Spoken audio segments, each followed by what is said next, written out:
ओम स्वस्तिअस्तु। नमस्कार, सत श्री अकाल, अस्सलामु अलैकुम। एक प्राचीन कथा से शुरू करते हैं जो कि महाभारत से आया है। गुरु द्रोणाचार्य की बात करूंगा। गुरु द्रोण के टोटल 106 शिष्य थे। 100 कौरव थे दुर्योधन को लेकर और 5 पांडव थे, प्लस उनका खुद का बेटा अश्वत्थामा। क्या आप मुझे बता सकते हो, क्या टोटल 106 स्टूडेंट सब महान योद्धा बने या महान स्टूडेंट बने, महान छात्र बने? नहीं ना।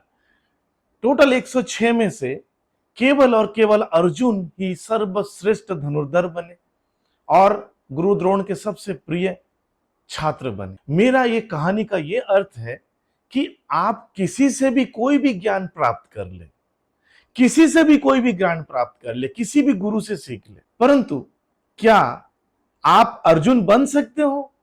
अर्जुन बनने के लिए वो अर्जुन बनने की दृष्टिकोण होना बहुत जरूरी है।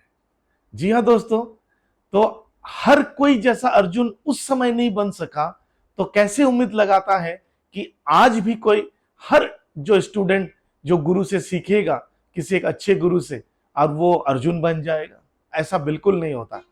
बात दरअसल ये है कि संजय शाह का भी गुरु है, और मैं देख रहा हूं अभी थोड़ा सा में भी बहुत ज्यादा हंगामा चल रहा है। एक्चुअली क्या हो गया, इस बार मैं जब इंडोनेशिया गया था तो मेरे किसी एक गुरु के साथ में मैंने कुछ वीडियो शूट की, और मैं जानबूझकर वो शूट किया ताकि ये गुरु उसको सोशल मीडिया में पोस्ट करे और लोगों को पता चले एक गुरु के बारे में। और उसमें इन लोग इतना हंगामा कर रहे हैं, मुझे तो ताज्जुब हो रहा है। अभी तो पिक्चर बाकी है, अभी कुछ दिनों वेट करिए और गुरुओं का भी ऐसे आपको वीडियोस मिलेंगे। जी हाँ, मैं बड़े होशो आवाज में बोल रहा हूं, और भी गुरुओं के वीडियोस आपको मिलेंगे। तो क्या आप उस गुरु को जब आप ढूंढ लिए हो, क्योंकि संजय शाह का गुरु कौन है आप खोज रहे हो, तो संजय शाह का गुरु को अगर आप ढूंढ लिए, क्या आप संजय शाह बन सकते हो? आप या तो मेरे से बहुत अच्छे बन सकते हो, या तो मेरे जैसा नहीं बन सकते, मुझसे कमजोर रह सकते हो। यानी कि ये खुलेआम बात उन लोगों के लिए जो भ्रम फैला रहे हैं, उनको मैं आंखों से आंख मिलाकर, दिल से दिल मिलाकर बोलना चाहूंगा कि आप संजय शाह कभी नहीं बन सकते। आप या तो संजय शाह से बहुत अच्छा बन सकते हो या संजय शाह से नीचे के लेवल का रह सकते हो, लेकिन संजय शाह नहीं बन सकते। और रही बात सिर्फ गुरु ज्ञान का, सिर्फ गुरु ज्ञान प्राप्त करने से ही अगर सब कुछ हो जाता और सब एक जैसे बन जाते, तो उस समय भी गुरु द्रोण के 106 अर्जुन होते, और आज भी हर क्लास में 40-50 जो बच्चे थे, सारे बच्चे आईएएस, आईपीएस या डॉक्टर, इंजीनियर होते। स्टूडेंट्स के या शिष्यों पे डिपेंड करता है। दरअसल एक योग्य गुरु के पास में बहुत सारे शिष्य हो सकता है, और सारे शिष्य गुरु से एक जैसा ज्ञान प्राप्त करते हैं। हमें दिखाई देता है कि गुरु जो ज्ञान दान दे रहा है, सभी लोग सुन रहे हैं, देख रहे हैं, समझ रहे हैं, परंतु फिर भी एक समान ज्ञान और एक समान विद्या प्राप्त नहीं कर सकते। क्या आपने कभी सोचा है ऐसा क्यों होता है? दरअसल विद्या प्राप्त करने वाले सभी शिष्य समर्पण का भाव रखते हैं और वो दिखाते भी हैं, परंतु वो सच्चे मन से समर्पण कर नहीं पाते। गुरु के आगे संपूर्ण समर्पण अर्थात गुरु के हर आदेश का पालन करना क्या संपूर्ण समर्पण है? नहीं।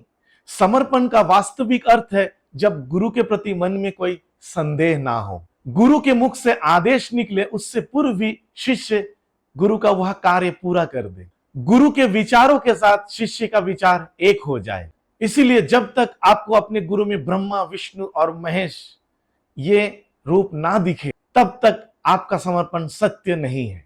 वास्तव में समर्पण किसी कार्य का नाम नहीं है। समर्पण तो हृदय की भावना और मन की स्थिति का नाम है। अर्थात हमारा अज्ञानता और दोष केवल हमारे मन का नहीं, हमारे विचारों में है। एक और बताइए, श्रेष्ठता का क्या अर्थ है? श्रेष्ठता का अर्थ है दूसरों से अधिक ज्ञान प्राप्त करना। अर्थात मूल्य इस बात का नहीं कि आप खुद कितना ज्ञान प्राप्त किए हो, मूल्य इस बात का है कि प्राप्त किया हुआ ज्ञान अन्य लोगों से कितना ज्यादा है। अर्थात श्रेष्ठता की इच्छा ज्ञान प्राप्ति को भी एक स्पर्धा बना देती है, और स्पर्धा में विजय अंतिम कब होता है? कुछ समय के लिए तो आप श्रेष्ठ बन सकते हो, परंतु हमेशा के लिए कोई श्रेष्ठ नहीं बन सकता, और फिर वही असंतोष, पीड़ा, घृणा और संघर्ष जन्म लेता है। लेकिन श्रेष्ठ बनने के बदले यदि आप उत्तम बनने का निर्णय लेते हैं, तो क्या होगा? उत्तम का अर्थात है कि आप जितना प्राप्त करने योग्य हो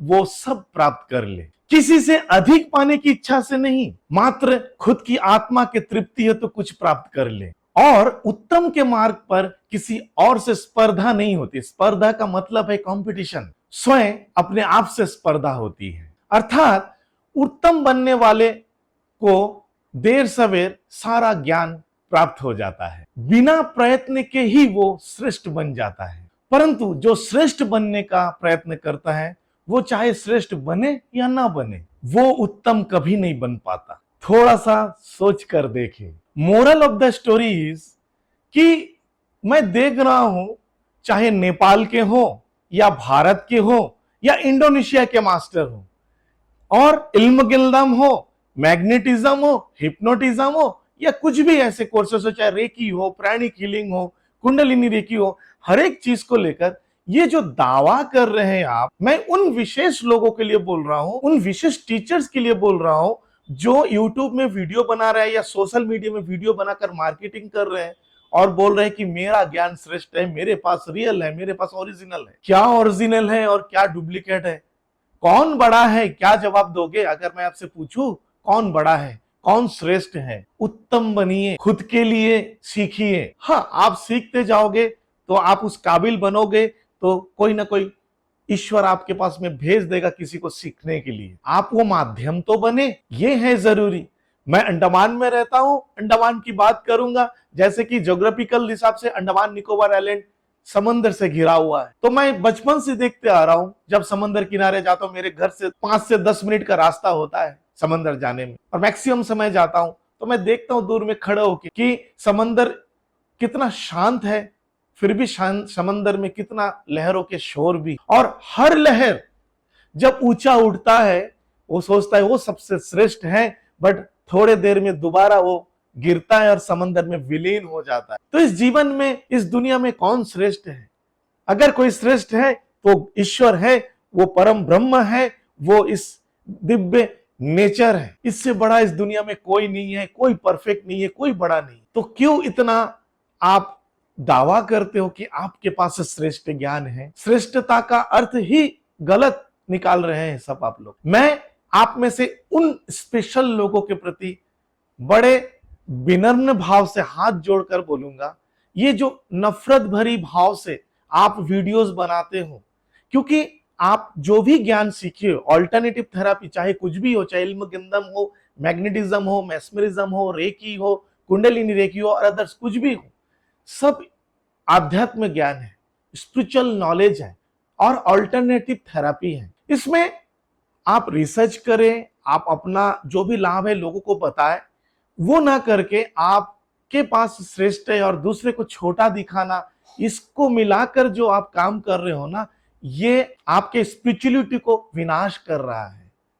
गुरु से आप ज्ञान ले रहे हो और आपको लग रहा है कि मैं स्पिरिचुअल बन गया। जब तक भीतर से आध्यात्मिक नहीं बनोगे तब तक ये स्पिरिचुअलिटी कभी नहीं होगा। जब तक आप आध्यात्मिक को ना समझे, स्पिरिचुअलिटी को ना समझे, तब तक आप दूसरे को स्पिरिचुअलिटी टीचिंग कैसे कर सकते हैं? आज सीखे, कल यूट्यूब चैनल खोले, परसों लोग गए और सिखाने लगे, ये 3-4 दिन की बात है क्या? सोचने वाली बात है। मैं आप सबसे विनती करता हूं, आप खुद मेडिटेशंस करें, अपने आत्मा के गहराई पे उतरे और इस चीज का विचार करें कि क्या आप जो बोल रहे हो या कर रहे हो ये सही है। और एक बात मैं बड़े होशो आवाज में बताना चाहूंगा आपको भी और मेरे जो प्यारे दर्शक है उनको भी और मेरे स्टूडेंट्स को भी, ये जो आप दावा कर रहे हो ना, मैं ही श्रेष्ठ हूं, मेरे पास श्रेष्ठ ज्ञान है, मेरे पास ओरिजिनल है, मेरे पास रियल है, जिस दिन आपके पास श्रेष्ठ ज्ञान, उत्तम ज्ञान हो जाएगा ना, उस दिन आप ये दावा करना छोड़ दोगे।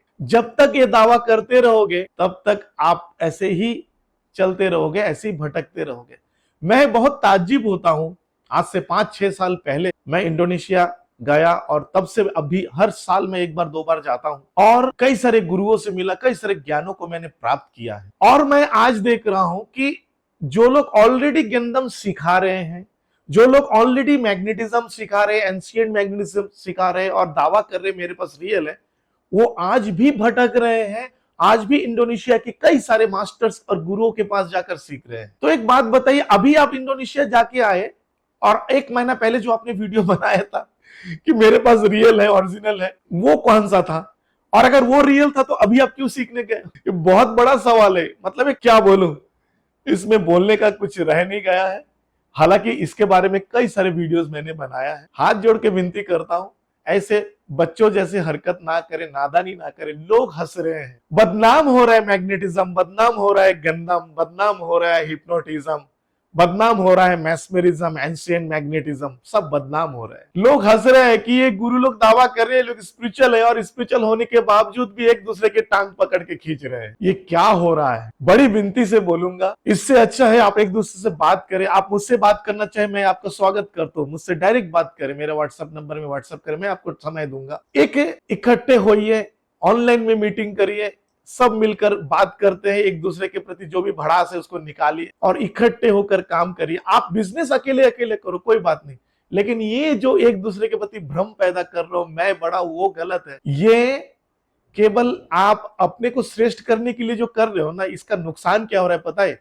पूरा का पूरा ये सिस्टम बदनाम हो रहा है, ये ज्ञान बदनाम हो रहा है, और इसके वजह से लोगों का विश्वास इससे उठता जा रहा है। क्या करोगे ऐसे करके? इससे बढ़िया है आप अपने जगह पे सही हो और दूसरा अपने जगह पे सही है, मैं भी अपने जगह पे सही हूं।